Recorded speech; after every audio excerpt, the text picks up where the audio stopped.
La vida y el triste final de Arthur Kennedy.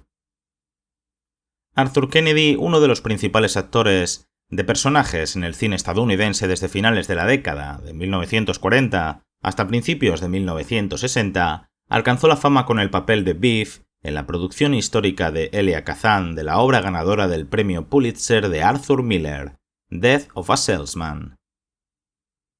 Aunque no fue seleccionado para recrear el papel en la pantalla, ganó una nominación al premio de la Academia como mejor actor y 4 como mejor actor de reparto entre 1949 y 1959, y se clasificó como uno de los mejores actores de Hollywood.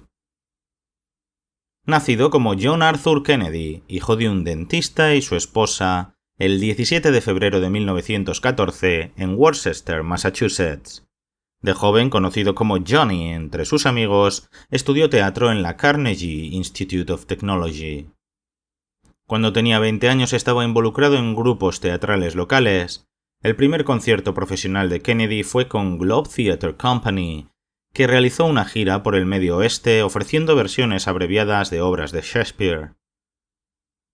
La estrella de Shakespeare, Maurice Evans, contrató a Kennedy para su compañía, con la que apareció en la producción de Broadway de Richard II en 1937.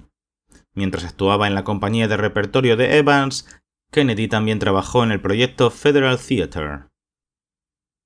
Arthur Kennedy hizo su debut en Broadway en Everywhere I Roam en 1938, el mismo año en que se casó con Mary Jeffrey, quien seguiría siendo su esposa hasta su muerte en 1975. También apareció en Broadway en Life and Death of an American en 1939 y en An International Incident en 1940 en el Ethel Barrymore Theatre, en apoyo de la gran actriz estadounidense que dio nombre al teatro. Kennedy y su esposa se mudaron al oeste de Los Ángeles, en California, en 1938, y fue mientras actuaba en el escenario de Los Ángeles que fue descubierto por el también actor James Cagney, quien lo eligió como su hermano en la película City of Conquest de 1940.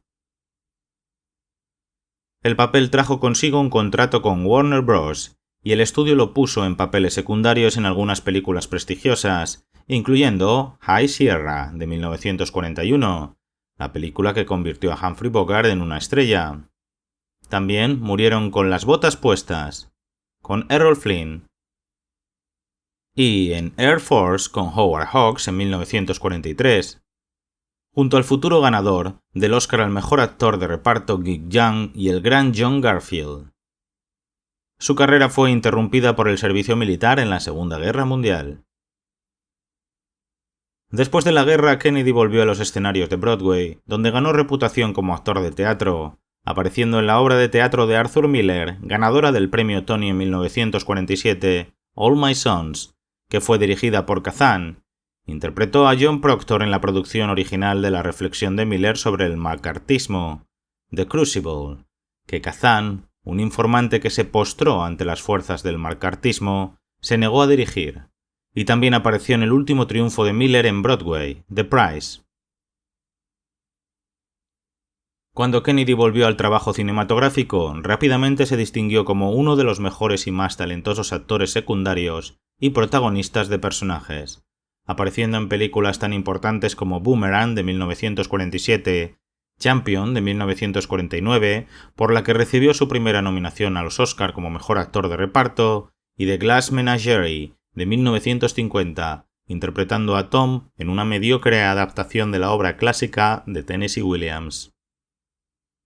Kennedy ganó su primera y única nominación a mejor actor por Bright Victory de 1951, interpretando a un veterinario ciego, un papel por el cual ganó el premio del Círculo de Críticos de Cine de Nueva York sobre competidores como Marlon Brando o Humphrey Bogart.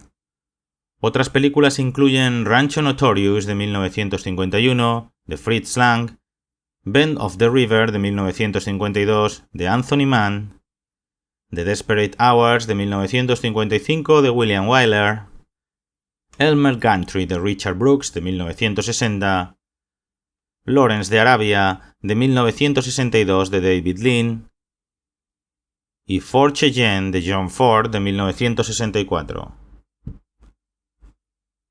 En 1956, Kennedy ganó otra nominación a los Oscar como Mejor Actor de Reparto por su papel en Trial, de 1955, además de otras 2 nominaciones de reparto en 1958 y 1959 por sus apariciones en las adaptaciones cinematográficas de Peyton Place, de 1957, de Grace Metalius y Some Came Running, de James Jones, de 1958.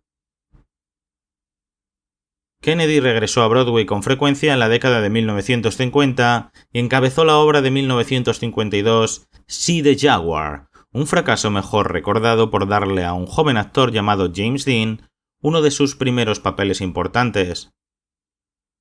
Una década más tarde, Kennedy reemplazó a su buen amigo Anthony Quinn en la producción de Broadway de Beckett, alternando los papeles de Beckett y Henry II con Laurence Olivier, a quien le gustaba mucho trabajar con él.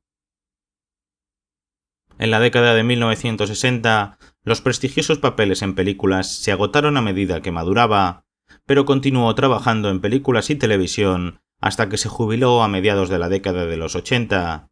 Se mudó a Los Ángeles para vivir con familiares en Connecticut. En los últimos años de su vida padeció cáncer de tiroides y enfermedades oculares. Murió de un tumor cerebral a los 75 años. Le sobreviven sus 2 hijos de su esposa Mary, Terence y la actriz Lori Kennedy. Está enterrado en el cementerio Woodlawn, en Leckville, Nueva Escocia, Canadá. Muchas gracias por escuchar la historia de la vida de Arthur Kennedy. Les deseo a todos buena salud y felicidad, y nos vemos en los próximos vídeos.